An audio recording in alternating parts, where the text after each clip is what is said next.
Hello everyone. Online video classes में business economics के unit 3 में प्राइसिंग प्रैक्टिसेस के अंतर्गत आज हमारा पहला लेक्चर है। इसमें हम मूल्य निर्धारण के उद्देश्यों का अध्ययन करेंगे। मूल्य अर्थात कीमत निर्धारण करना किसी भी फर्म का एक महत्वपूर्ण कार्य है। मूल्य निर्धारण यह निर्धारित करने की प्रक्रिया है कि फर्म अपने उत्पादों के बदले क्या हासिल करेगी, अर्थात वह अपने उत्पाद को किस मूल्य पर बाजार में बेचेगी। अधिक मूल्य निर्धारण द्वारा बाजार छीनने का तथा कम मूल्य निर्धारण से हानि की आशंका बनी रहती है। अतः मूल्य निर्धारण एक अत्यंत महत्वपूर्ण एवं कठिन कार्य है। मूल्य निर्धारण फर्म की आय, उसके बाजार विस्तार के उद्देश्य, प्रतियोगिता, वस्तु की लागत आदि को ध्यान में रखकर निश्चित किया जाता है। अतः मूल्य निर्धारण के विभिन्न उद्देश्यों का अध्ययन हम इस लेक्चर में करेंगे। मूल्य निर्धारण के उद्देश्य। स्टैंटन के अनुसार प्रत्येक विपणन कार्य जिसमें मूल्य निर्धारण भी शामिल है, किसी तथ्य की प्राप्ति के लिए ही किया जाना चाहिए। प्रभावशाली मूल्य निर्धारण हेतु आवश्यक है कि मूल्य निर्धारण के उद्देश्य पहले निश्चित कर लिए जाएं। बिना उद्देश्यों के कभी भी सफलता प्राप्त नहीं की जा सकती। अर्थात जो भी कार्य हम करते हैं, पहले उसका उद्देश्य निर्धारित हो हमारे द्वारा, तभी हम उस लक्ष्य को प्राप्ति के लिए सही कार्य कर सकते हैं। मूल्य निर्धारण संबंधी निर्णय लेते समय भी हम अपने लाभ को अधिकतम करने के साथ साथ विभिन्न उद्देश्यों का अध्ययन करते हैं।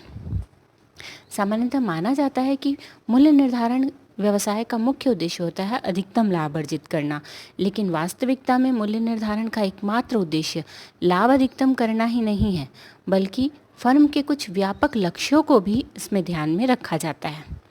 इसमें पहला होता है मूल्य स्थिरता। मूल्य स्थिरता मूल्य निर्धारण का एक मुख्य उद्देश्य होता है। इस नीति के अंतर्गत फर्म अपने मूल्यों को एक निर्धारित सीमा के अंदर रखने का प्रयास करती है, क्योंकि बार बार मूल्यों में परिवर्तन करने पर व्यवसाय की ख्याति पर विपरीत प्रभाव पड़ता है। अतः फर्म को अपने मूल्य निर्धारण की नीति निर्धारित करते समय दीर्घकालीन लागतों और उत्पादकों का भी ध्यान रखना पड़ता है। मलाई उतारना, स्कीम द क्रीम, अर्थात अत्यधिक लाभ अर्जित करना। यह नीति फर्म के द्वारा तब अपनाई जाती है जब अन्य प्रतिस्पर्धी बाजार में उपस्थित न हो, अर्थात एकाधिकारी व्यवसाय की स्थिति हो। एकाधिकारी व्यवसाय में यह नीति उपयुक्त मानी जाती है। व्यवसायी मनचाहा मूल्य प्राप्त कर लाभ अधिकतम अर्जित करता है। बाजार में हिस्सा। फर्म द्वारा बाजार में अपना हिस्सा बनाए रखने के लिए मूल्य को अपने प्रतिद्वंदियों के समान रखा जाता है, किंतु यदि वह अपने बाजार अंश में वृद्धि करना चाहती है तो वह वस्तु की लागत कम करके या वस्तु की मात्रा बढ़ा करके वस्तु का अपने अंश में वृद्धि कर सकती है। वस्तु की लागत कम करके कम मूल्य पर वस्तु को बेचेगी तो भी उसके बाजार के भाग में वृद्धि हो जाती है। बाजार प्रवेशक।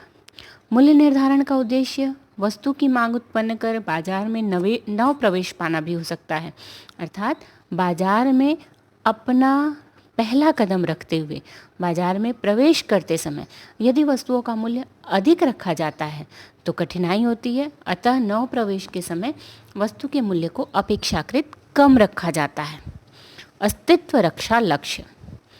यदि बहुत ज़्यादा प्रतियोगिता है, बढ़ती प्रतियोगिताओं के बीच बदलते फैशन, तकनीकी परिवर्तन, उपभोक्ताओं की रुचि में परिवर्तन बहुत अधिक होता है, तब वहाँ अपने अस्तित्व की रक्षा के लिए, अर्थात बाजार में उत्पाद को बनाए रखने के लिए फर्म को अपनी वस्तु का मूल्य कम निर्धारित करना पड़ता है।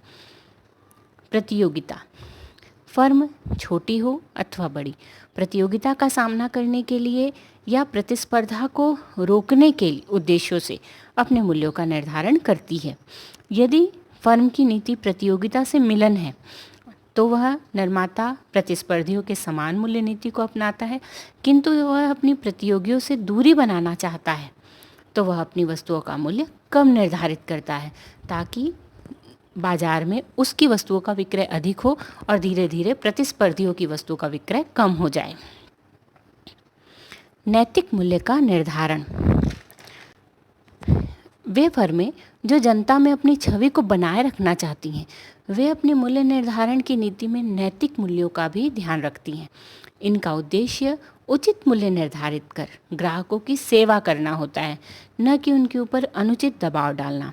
अर्थात गलत तरीके से अधिक मूल्य पर वस्तुएं बेचकर ग्राहकों का शोषण करना इनका उद्देश्य नहीं होता।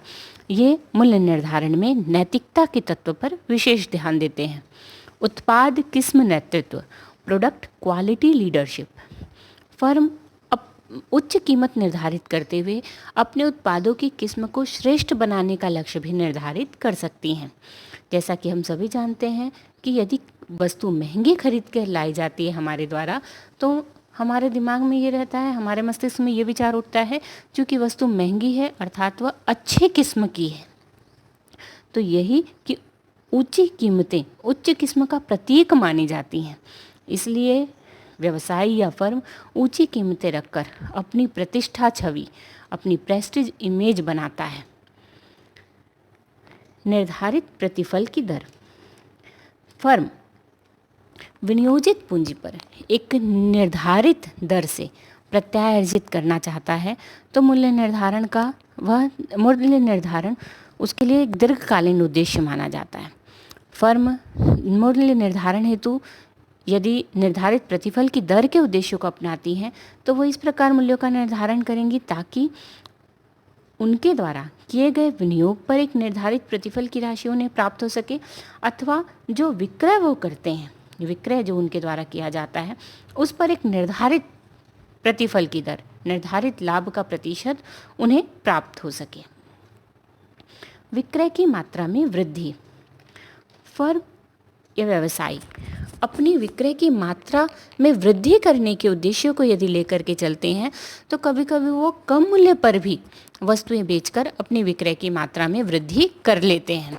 अर्थात यदि उनका उद्देश्य अपनी विक्रय की मात्रा बढ़ाना है, तो वह हानि उठा करके भी कम मूल्य पर वस्तुओं को बेचना स्वीकार करते हैं। अन्य उद्देश्यों में समाज कल्याण, सोशल वेलफेयर, जनहित के उत्पादों के लिए, ऐसे उत्पाद जिनसे समाज का कल्याण होता है, जो जनता के लिए आवश्यक है, उन उत्पादों के मूल्य निर्धारण के समय प्रायः कम मूल्य की नीति ही अपनाई जाती है।